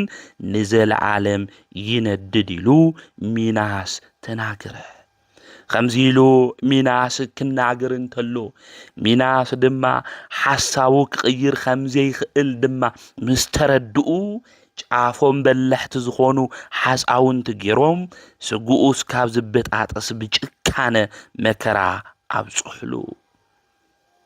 ድሕሪ እውን ሚናስ ክርስቶስ ክክሕድ ይከኣለይ ብጎድኑ ዓጽሚ ብሓዊ ብጎድኑ ሓሪሱ ዓጽሙ ብሓዊ ክቃጸሉ እውን ገይሮሞ እዮም። እዚ ኩሉ እኳ እንተገበረሉ ሚናስ ከምዚሉ ተናገረ፣ ስጋ ዝቐትሉ ኣይትፍርሑ፣ ስጋን ነፍስን ክቐትል ዝኽእል ጎይታ ንሱ እግዚአብሔር ክፍራሕ ዝግብኦ ኢሉ ሚናስ ተናገረ። እዚ ንስኹም ተብጽሑለ ኢልኹም መከራ ከም ምንም ከምዘይስምዖ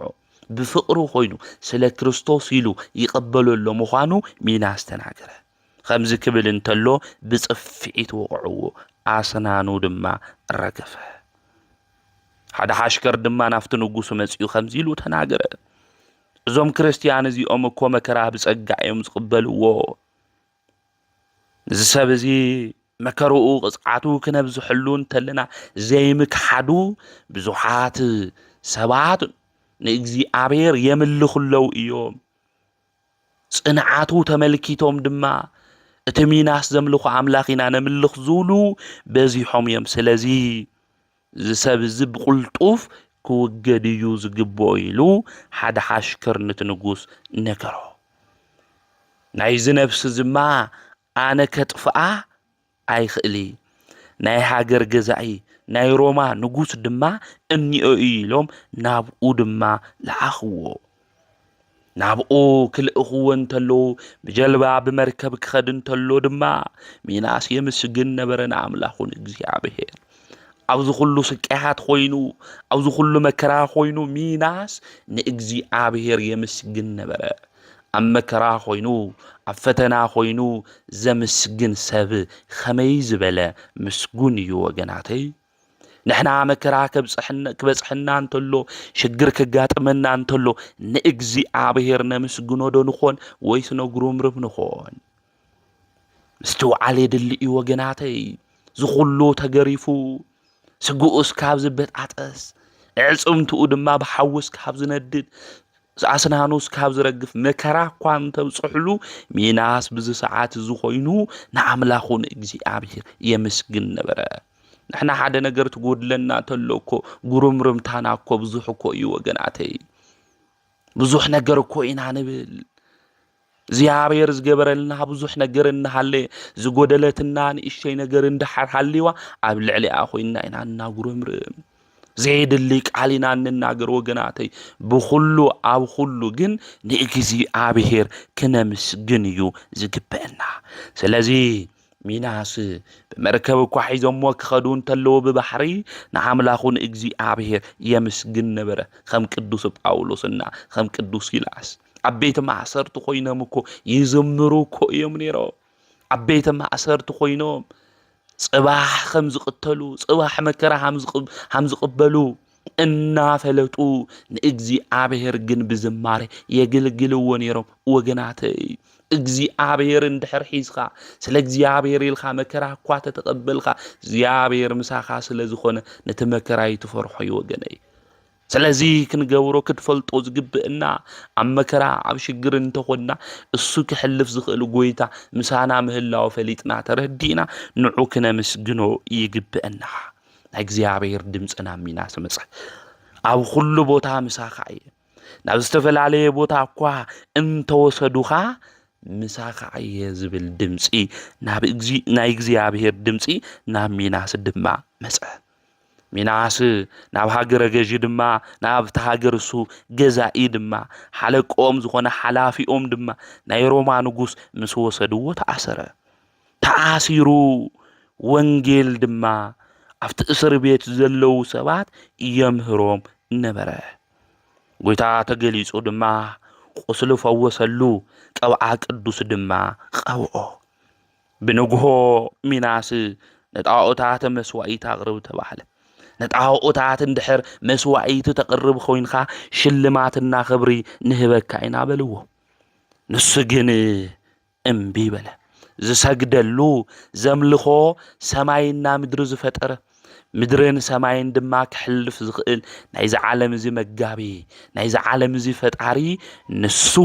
እግዚአብሔር ጥራሕ እዩ በለ ንኡ የዘምልኾ ንኻሊእ የምልኽን تخالي مسوعيتي اقربن يلو دما ميناس تناكره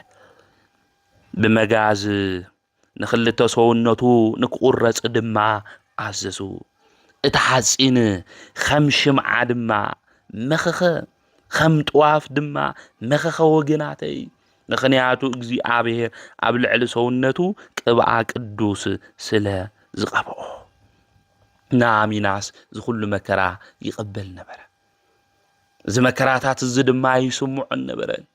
سلا كريستوس يلو قدوس باولوس حمل بلو كاب كريستوس فقر زفلين من يلو خمس تناغر طميت ديو سدت ديو مكرا ديو صمدي تايو زفلين يلو خمس تناغر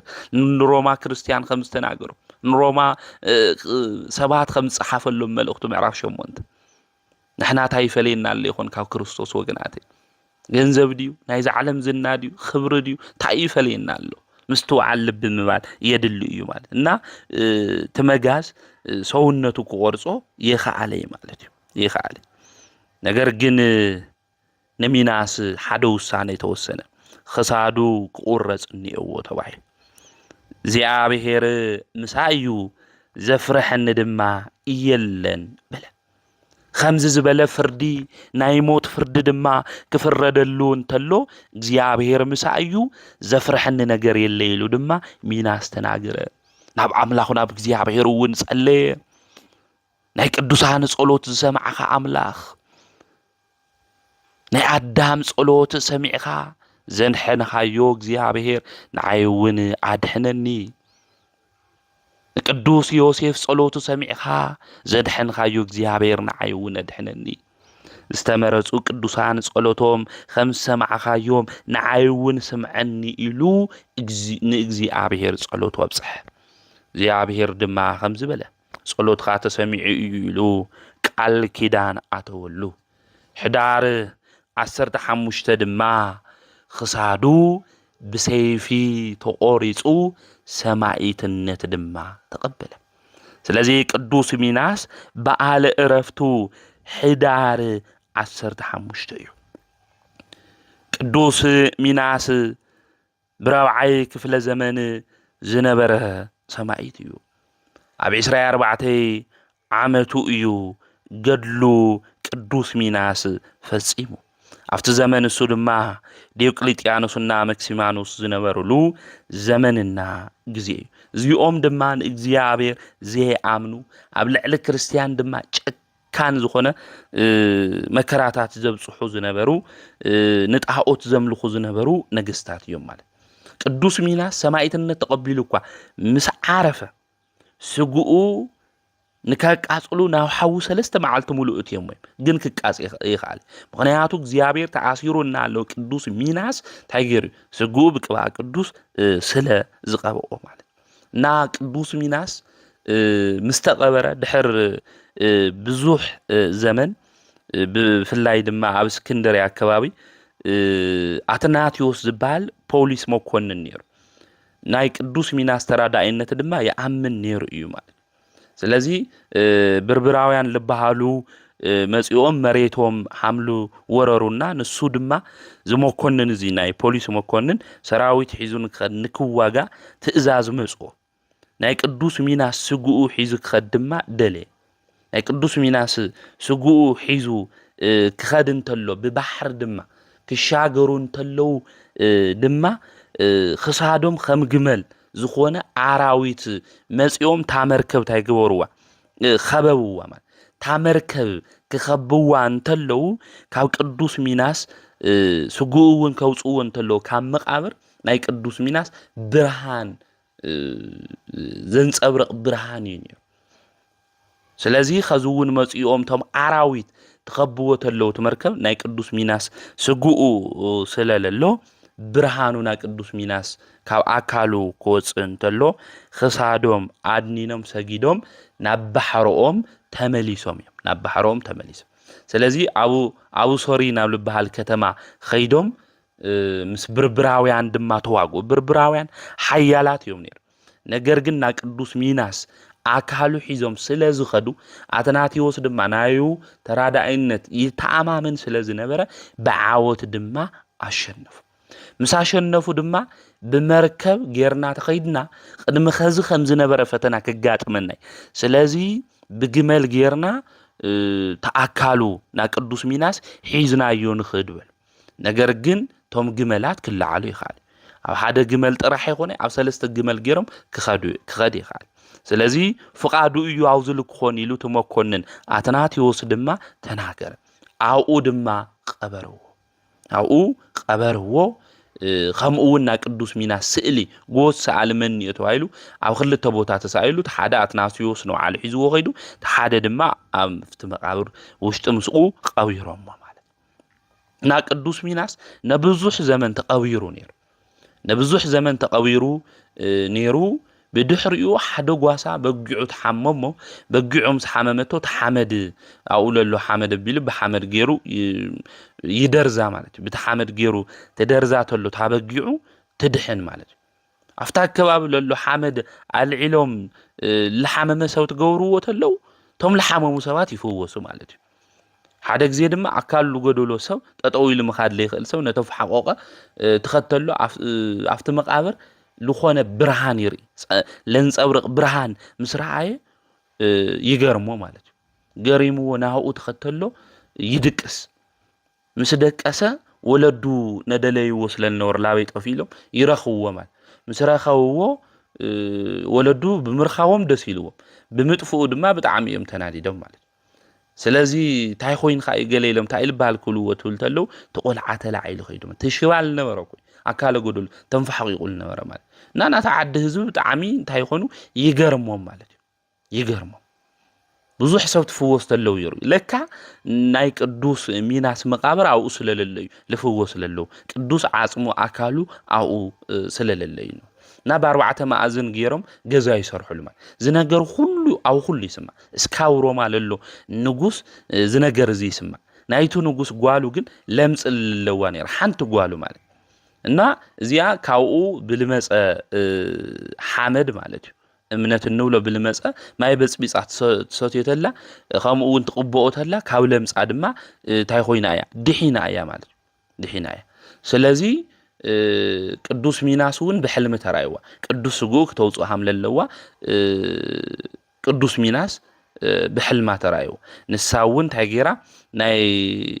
ቅዱስ ሚናስ